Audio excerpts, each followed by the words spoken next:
খুলনা প্রকৌশল ও প্রযুক্তি বিশ্ববিদ্যালয়ে ছাত্র রাজনীতি বন্ধের দাবি নিয়ে দুই পক্ষের মধ্যে দফায় দফায় সংঘর্ষ। মঙ্গলবার দুপুর থেকে শুরু হওয়া পাল্টাপাল্টি ধাওয়া বিকেল পর্যন্ত চলছে।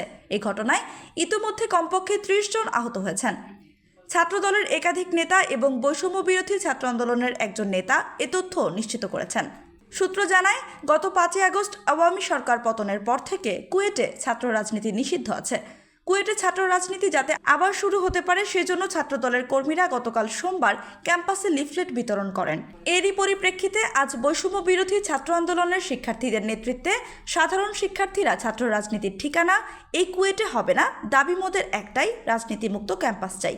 এই ক্যাম্পাসে হবে না ছাত্র রাজনীতির ঠিকানা সহ বিভিন্ন স্লোগান দিতে দিতে বিশ্ববিদ্যালয়ের হলগুলো প্রদক্ষিণ করেন।